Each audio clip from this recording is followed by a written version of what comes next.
Top 10 Murder Mysteries Finally Solved Using Forensics. Today, we're uncovering the incredible stories behind 10 murder mysteries that have baffled investigators for years. Modern forensics finally brought them to light. Groundbreaking DNA analysis cracked these cases open, revealing chilling truths and justice served decades after the fact. Get ready for these haunting tales. Number 10. The Phoenix Canal Killings. In the early 1990s, a young woman's body was found in the Arizona Canal. 10 months later, another victim was found there. The cases quickly went cold for years. However, in 2015, police received a breakthrough thanks to forensic genealogist Colleen Fitzpatrick. She cross-referenced the suspect's DNA against existing public databases, focusing on the Y-DNA line. She identified a likely surname, Miller. Police pinpointed Brian Patrick Miller. A DNA comparison confirmed a match, leading to his arrest in 2016. He is currently awaiting trial, scheduled to begin in September 2021. Number 9.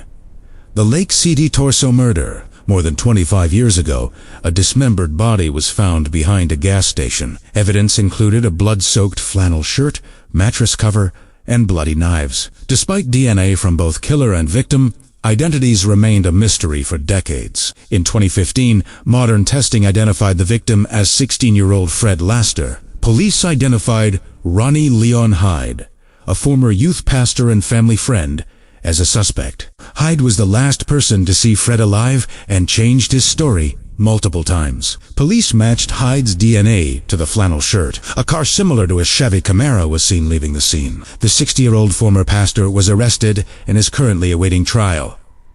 Number 8.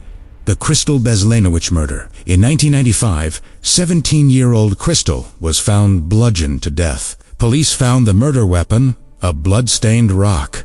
But 1990s technology yielded no usable DNA. In 2013, investigators revisited the case using the MVAC system on the rock. It collected 21 nanograms of genetic material, enough for a DNA profile. The evidence pointed to Joseph Michael Simpson, whose DNA was already in the system. In 2016, Simpson was convicted of Crystal Beslanowicz's murder and sentenced to life without parole. Number 7. The Suspected Brooklyn Serial Killer. In 2004, dismembered body parts were found in Bushwick. These belonged to 19-year-old Rashawn Brazel, but his head was never recovered. In 2016, Kwahuru Govan was charged with the murder based on DNA evidence. He was already in custody for a similar 2004 murder of 17-year-old Sharabia Thomas. Police preserved Thomas's fingernails, believing they contained DNA from her killer. 12 years later, advancements allowed scientists to recover DNA and match it to Govan. Police believe Govan is responsible for both murders and is being investigated for other crimes. Number 6. The Sierra Bouzigard Murder. In 2009, 19-year-old Sierra was found tragically dead.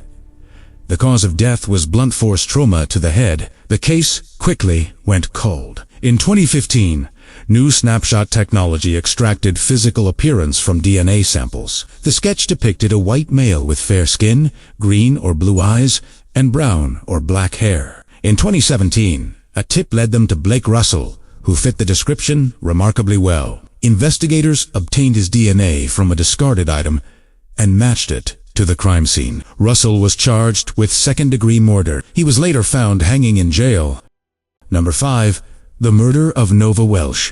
In 1981, 24-year-old Nova was found dead in her home. She had been strangled and remained undiscovered for 3 long weeks. Almost 36 years later, her former partner, Osmond Bell, was charged with her murder, thanks to an old piece of gum that yielded a DNA sample linking him to the crime scene. The gum secured the cupboard lock. Bell argued he repaired it before Nova's death. However, the same DNA was found on an anonymous letter blaming another man. Bell had a clear motive. Welsh left him after domestic violence. He was sentenced to 12 years. Number 4. The Murder of Karen Klaas. In 1976, 32-year-old Karen was brutally assaulted in her home. She died from her injuries days later. The case went cold for over 40 years. Police had the foresight to collect a towel found next to Karen's body. As technology advanced, investigators obtained a DNA sample from that towel. In 2016, detectives searched for a third time and finally got a hit through familial DNA. This breakthrough identified Karen Klass's killer as Kenneth Eugene Troyer had been gunned down by police in 1982, before regular DNA collection was standard. Number 3. The Saturday Night Fever Killer. In 1982, 17-year-old Yanula Yani was murdered. She was found in her North London home shortly after being seen with a young man. Investigators found a blood-stained bedspread, but technology couldn't analyze it then. In 1999, a usable DNA sample was extracted, but initial searches yielded no. A breakthrough occurred in 2016, matching 56-year-old James Warnock. Warnock had entered the DNA database after a prior charge involving indecent images. He lived half a mile from Yanni's home and fit the description of the man seen with her. Warnock was convicted of rape and murder, despite claiming a consensual relationship. Number 2. The Cornell Story Murders. CUDIS, the National DNA Database, has been crucial. It checks new criminal DNA against past crime scene profiles, finding leads in old murders. In 2016, Joseph Ziller was arrested for shooting his son. His DNA matched a 27-year-old double murder. In 1990, Lisa Story and her roommate as a 11-year-old daughter, Robin Cornell, were brutally killed. Neither DNA phenotyping nor media attention provided solid leads at the time. Number 1. The 50-year-old cold case.